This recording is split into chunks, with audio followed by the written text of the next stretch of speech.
नमस्कार साथियों, आज के इस व्याकरण खंड में वाक्य भेद के अंतर्गत पहला रचना के आधार पर वाक्य भेद हम देख रहे हैं। इसके बारे में हमने विस्तार से बता दिया।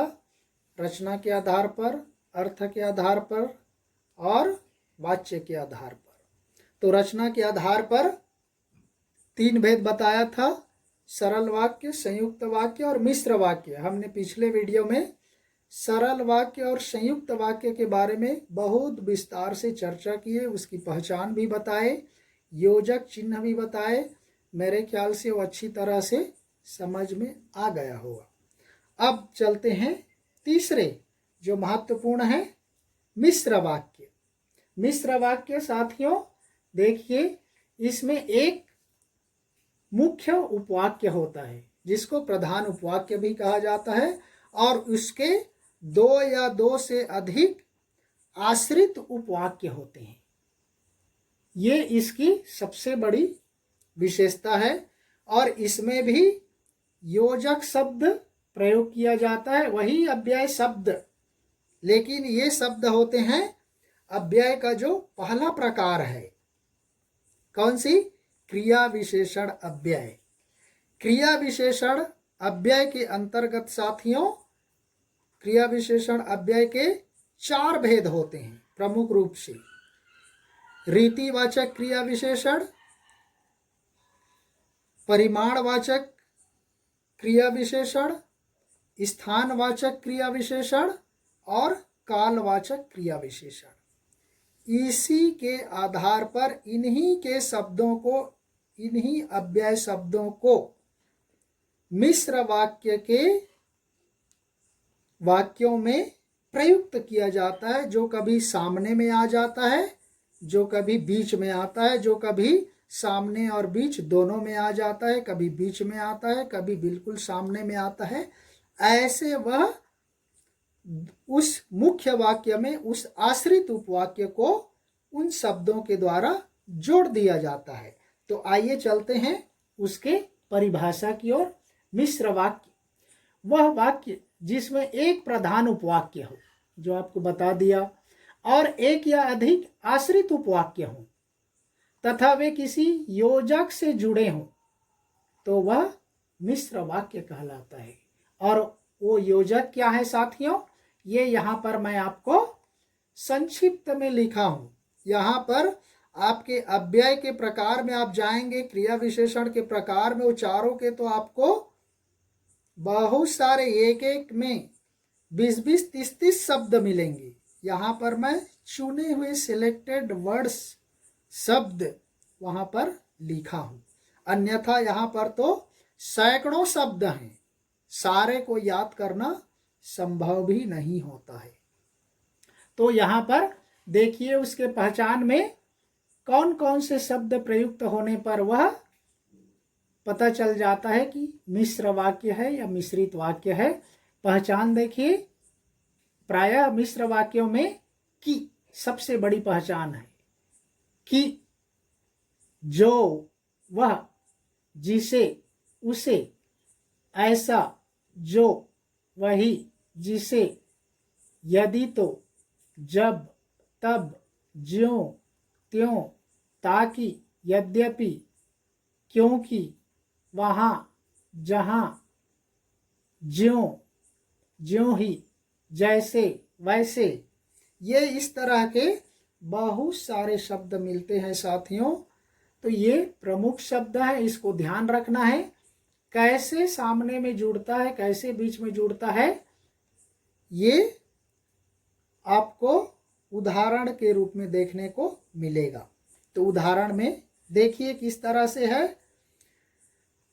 मैंने उन योजक शब्दों को, उन अव्यय शब्दों को बोल्ड में कर दिया हूं। देखिए, जैसे ही कमल आया श्याम चल दिया, जैसे ही आ गया, जैसे ही कमल आया श्याम चल दिया। दूसरा देखिए, जो लड़का बीमार था जो आ गया, वह डॉक्टर के पास गया। तीसरा देखिए, हम लोग नदी पर गए क्योंकि हमें तैरना था। नेक्स्ट चौथा, यदि परिश्रम करोगे तो उत्तीर्ण हो जाओगे। तो इस तरह से साथियों यहाँ पर सिंबॉलिक कुछ उदाहरण प्रस्तुत किया हूं। इसके संबंध में यहाँ पर आपको ये ध्यान रखना है, आपको रीतिवाचक के अंतर्गत कौन कौन से शब्द आते, ऐसे, वैसे, जैसे, ज्यों त्यों, धीरे धीरे, ध्यानपूर्वक, न, नहीं, मत, अतएव, ये निपात के भी शब्द हैं। न, नहीं, मत। कालवाचक में आज, कल, परसों, सायं, प्रातः, दिन भर, लगातार, निरंतर, ये हो जाता है। और परिमाण के अंतर्गत, परिमाण मतलब मात्रा, कम, ज्यादा, अधिक, थोड़ा, लगभग, पर्याप्त, कुछ, ऐसे शब्द प्रयोग होते हैं। और स्थानवाचक के अंतर्गत देखिए, यहाँ, वहाँ, कहाँ, आगे, पीछे, ऊपर, नीचे, दाएं, बाएं, आमने, सामने, ये इस तरह के बहुत सारे शब्द हैं जो कि मिश्र वाक्य में प्रयुक्त होते हैं। और इसी के शब्द उसमें योजक शब्द के रूप में, अव्यय शब्द के रूप में मिश्र वाक्य में प्रयुक्त होते हैं साथियों। तो ये बिल्कुल संयुक्त वाक्य से बिल्कुल अलग है। संयुक्त वाक्य बिल्कुल अलग है, सरल वाक्य बिल्कुल अलग है, तीनों में मैच नहीं है। इसलिए यदि आप इन शब्दों को, जो पहचान वाले शब्द बताया, योजक शब्द बताया, उन शब्दों को आप ध्यान रख लिए तो आसानी से आपको सरल वाक्य संयुक्त वाक्य में भेद कर सकते हैं। सरल वाक्य तो छोड़ ही दीजिए, क्योंकि इनमें से कोई भी शब्द वहां पर सरल वाक्य में प्रयुक्त नहीं होता है, जो संयुक्त और मिश्र में होता है। थोड़ा बहुत कंफ्यूजन मिश्र और संयुक्त में कुछ शब्दों में हो जाता है, लेकिन बताया संयुक्त वाक्य बिल्कुल स्वतंत्र होता है, बीच में आता है, जबकि मिश्र वाक्य में सामने भी आता है, मिडल में भी आता है, मिडल और सामने दोनों में भी आ जाता है। तो उसका कोई सेंटेंस के ऊपर निर्भर करता है, वाक्य के ऊपर निर्भर करता है कि वो किस तरह से का वाक्य है और उनमें से कौन से शब्दों को हम प्रयोग करें कि वह सूटेबल कनेक्ट हो जाए, जुड़ जाए, उस पर आधारित होता है साथियों। तो आइए चलते हैं इसके रचना के आधार पर वाक्य भेद के अंतर्गत सरल वाक्य, संयुक्त वाक्य और मिश्र वाक्यों के उदाहरण की ओर, जो यहाँ पर कुछ मैंने 10-12 एग्जाम्पल एक एक का लिया हूँ।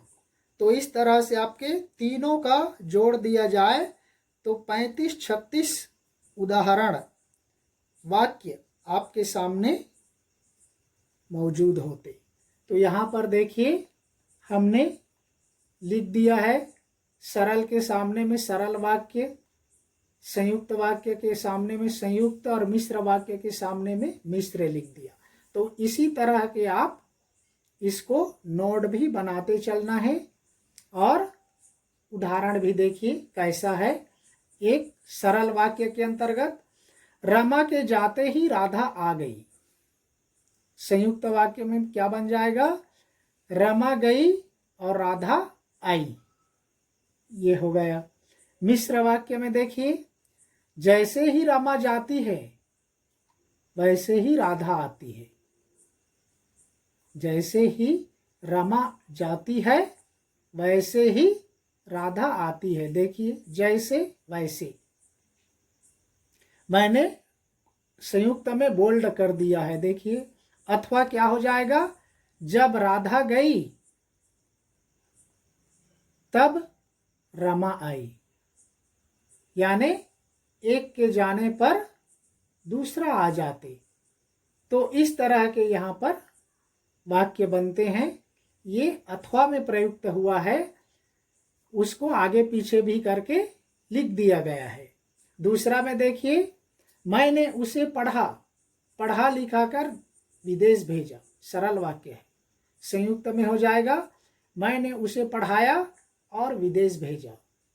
मिश्र में देखिए, जब मैंने उसे पढ़ा दिया तब विदेश भेजा, जब तब। तीसरा उदाहरण में देखिए, सरल वाक्य, बारिश आने पर हम भीग गए। उदाहरण संयुक्त में देखिए, बारिश आई और हम भीग गए। मिश्र वाक्य में, जैसे ही बारिश आई वैसे ही हम भीग गए, जैसे वैसे। तो इस तरह से ये यहाँ पर अन्य उदाहरण आपको दूसरे वीडियो में मिलेंगे। तब तक के लिए धन्यवाद। जय हिंद।